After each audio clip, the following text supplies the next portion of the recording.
हे welcome back everybody. आप सभी कैसे हैं?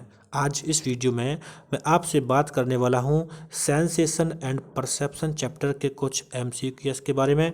So watch this video till the last. मैं आपको बता दूं कि अभी तक मैंने ये जो एमसीक्यू वाले वीडियो अपलोड किए हैं, मैंने इन सभी का एक नया प्लेलिस्ट क्रिएट कर दिया है, तो आप उनको एक साथ भी देख सकते हैं। और अभी तक आप सभी जानने लगे हैं कि मैंने जोवियल साइकोलॉजी के नाम से टेलीग्राम क्रिएट किया है और बहुत सारे लोग वहाँ पे जुड़ भी चुके हैं। बट आज एक नई बात बताता हूँ कि मैंने जोवियल साइकोलॉजी के नाम से पॉडकास्ट भी क्रिएट किया है। पॉडकास्ट एक ऐसा प्लेटफॉर्म होता है जहाँ पर आप चीज़ों को ऑडियो के फॉर्मेट में सुन सकते हैं। जैसे कि आप यूट्यूब पर चीज़ों को देखते हैं, ऐसे ही आप पॉडकास्ट पर सुन सकते हैं।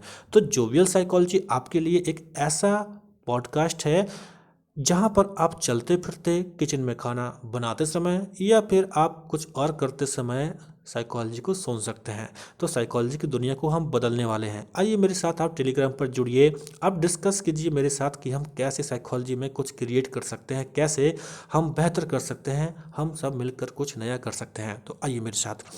तो आइए अब शुरू करते हैं हम आज के एमसीक्यू के बारे में। आप चाहें तो अपने आप को चेक भी कर सकते हैं, otherwise you can understand the correct answer.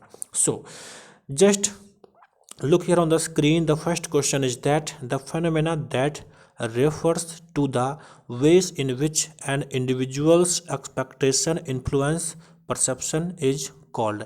यानी एक ऐसा फेनोमेना जहाँ पर किसी इंडिविजुअल पर्सन के एक्सपेक्टेशंस की वजह से उसके परसेप्शन इन्फ्लुएंस होते हैं, तो उसे हम क्या कहते हैं। जैसे मान लीजिए इस क्वेश्चन को अगर मैं रियल लाइफ में लेके आता हूँ तो ये कैसे होता है। जैसे कि मान लीजिए कल आपको अपने मित्र के साथ में 10 बजे कहीं पर जाना था, तो आप किसी चौराहे पर पहुंच जाते हैं। आप चौराहे पे खड़े हैं और आपको पता है कि आपका मित्र अभी आने वाला है। तो अगर आपको पहले से मालूम है कि आपकी जो बाइक है मित्र की, वो बाइक पल्सर बाइक है, अगर आपके मित्र की पल्सर बाइक है तो हर आने वाली पल्सर बाइक पे आपकी नज़र अपने आप जाती है, क्योंकि यहाँ पर आपका जो इंडिविजुअल एक्सपेक्टेशन है, आप मतलब कि आपको उम्मीद है कि मेरा मित्र पल्सर से आने वाला है, तो हर पल्सर वाले पे ही आपकी नज़र आती है। मतलब यहाँ पे स्पेसिफिक आपके एक्सपेक्टेशन की वजह से आपका परसेप्शन यहाँ पे इन्फ्लुएंस होता है ना। तो ऐसा हमारी डेली लाइफ में होता है। तो वही ये क्वेश्चन है। तो कहा गया है कि इस फेनोमेना को कहते क्या है, तो आपको ध्यान रखना है, इस फेनोमेना को कहा जाता है perceptual set. This is the correct answer. और मैं बता दूं कि जस्ट जो पहले वीडियो अपलोड किए हैं वहाँ पर मैं रेटिनल डिस्पैरिटी के बारे में बता चुका हूँ। रेटिनल डिस्पैरिटी आपका बाइनोकुलर क्यों है, और ये बताता है कि जो भी ऑब्जेक्ट होती हैं या फिर दुनिया को हम जैसे देखते हैं, उन चीज़ों का जो इमेज हमारी आंखों पर होता है वो थोड़ा सा डिफरेंट एंगल से होता है। और इसके बाद इंटरपोजिशन की बात होती है। This is the monocular Q. आपको ध्यान रखना है, इंटरपोजिशन मोनोकुलर क्यू होता है।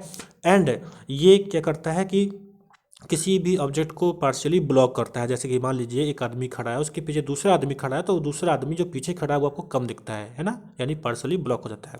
एंड काइनेस्थेसिस के बारे में आपको पहले ही बता चुका हूँ। काइनेस्थेसिस का मतलब होता है जो हमारे बॉडी पार्ट्स हैं उनका जो मूवमेंट होता है, दैट इज द काइनेस्थेसिस।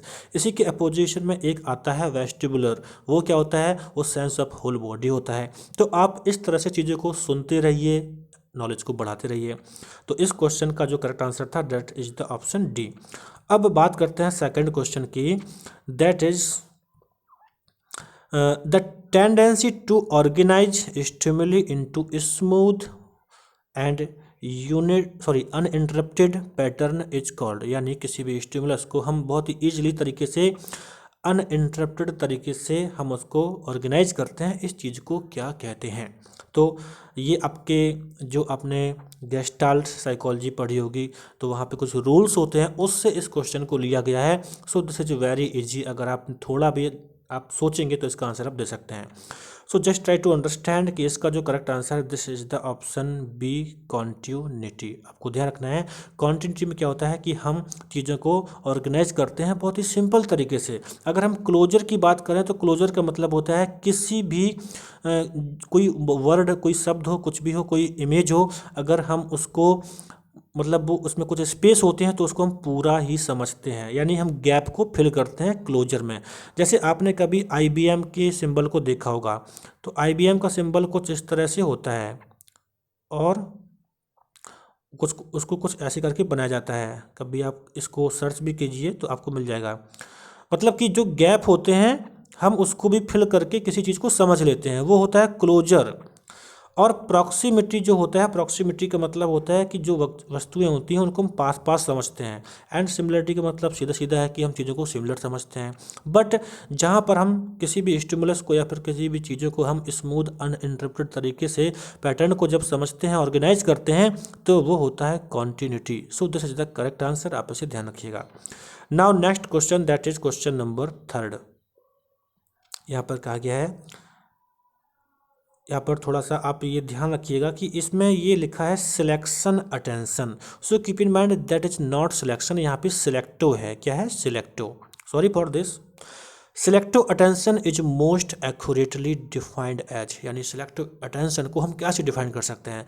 तो यहाँ पर मैं ज़्यादा डिस्क्राइब नहीं करने वाला हूँ, because this is really very easy. आप इसको आसान तरीके से समझ सकते हैं, बिकॉज अपने आप में जो सिलेक्टिव अटेंशन नाम है यही बताता है कि ये क्या हो सकता है। सिलेक्टिव मीन्स आप कुछ चीज़ों में क्या करते हैं, किसी पर्टिकुलर चीज़ को चूज करते हैं। जैसे कि आप कपड़े लेने जाने हैं, एट दैट टाइम आप कहते हैं भैया ना मुझे कुछ आप सिलेक्टिव पीस ही दिखाना। तो क्या है, इसका मतलब होता है कि आप कुछ खास चीज़ चुनना चाहते हैं। So it's very simple. उस बेस पे हम कह सकते हैं इसका करेक्ट आंसर है कि focusing of conscious awareness on a particular stimulus, यानी आपका जो कॉन्शियस अवेयरनेस है उसको आप किसी पर्टिकुलर स्टिमुलस पर फोकस करते हैं, that is the selective attention. So this is really very easy. Now next question, that is question number 4। The inner ear contains receptors for, जो इनर ईयर होता है उसमें जो रिसेप्टर्स होते हैं वो किसके लिए होते हैं? सो आप अगर चाहें तो इस क्वेश्चन को रट सकते हैं, और रटने की टेंडेंसी ही हमको गड्ढे में ले जाती है। अगर आपने इनर, नॉट इनर, अगर आपने ईयर के स्ट्रक्चर के बारे में अच्छे से पढ़ा होगा, एक्सटर्नल, मिडिल, इनर ईयर के बारे में पढ़ा होगा, at that time you can give answer of this question very easily. तो मैं इसीलिए कहता हूँ कि थोड़ा सा डिटेल में भी पढ़ना चाहिए। So just try to understand again that कि जो इनर ईयर होता है उसमें रिसेप्टर्स होते हैं वो किसके लिए होते हैं। So just keep in mind, inner ear में audition and the vestibular sense के लिए क्या होते हैं? रिसेप्टर्स होते हैं। ऑडिशन मतलब सुनने के लिए, और वेस्टिबुलर सेंस का मतलब होता है कि होल बॉडी के सेंस के लिए जो रिसेप्टर्स होते हैं वो इनर ईयर में होते हैं। आप ध्यान रखिएगा। एंड आप, अगर मैं थोड़ा सा ऑप्शन बी को एम्फेसाइज करना चाहूँगा, ऑप्शन बी में कहा गया है ऑडिशन एंड काइनेस्थेसिस। तो ऑडिशन तो सही था, लेकिन काइनेस्थेसिस के जो रिसेप्टर्स होते हैं वो कान के अंदर नहीं होते हैं। क्यों नहीं होते हैं, आप इसको थोड़ा सा लॉजिकली समझ सकते हैं। क्यों? जैसे कि जो काइनेस्थेसिस होता है, kinaesthesis related to movement of body parts. तो भाई अगर बॉडी पार्ट होता है तो बॉडी पार्ट जब मूवमेंट होता है तो उसका सेंस बॉडी पार्ट्स से आएगा, यानी उसी हिस्से से आएगा जहाँ पर बॉडी मूव करती है। तो हम कह सकते हैं काइनेस्थेसिस के जो सेंस रिसेप्टर्स होते हैं वो कहाँ पर होते हैं? वो हमारे जहाँ पे बॉडी में जो बोन्स होती हैं वहाँ पे जो ज्वाइंट्स होती हैं, जहाँ टेंडन्स के ज्वाइंट्स होते हैं वहाँ पर हो सकती है। तो आप इसको थोड़ा सा समझ सकते हैं। बट फिर से मैं कहूँ इसका जो करेक्ट आंसर है that is the option A. Now next, that is question number 5।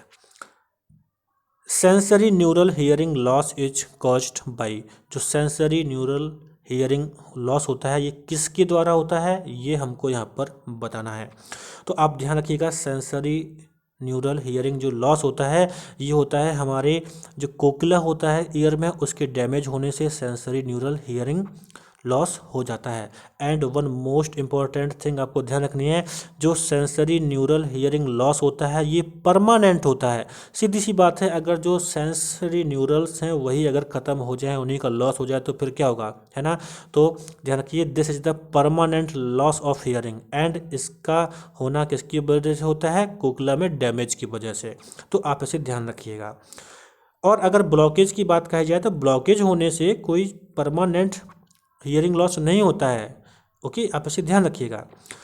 तो अब इस तरह से आज मैं आपके साथ 5 MCQ शेयर करता हूं, बिकॉज आप इन्हें और अच्छे से समझिएगा।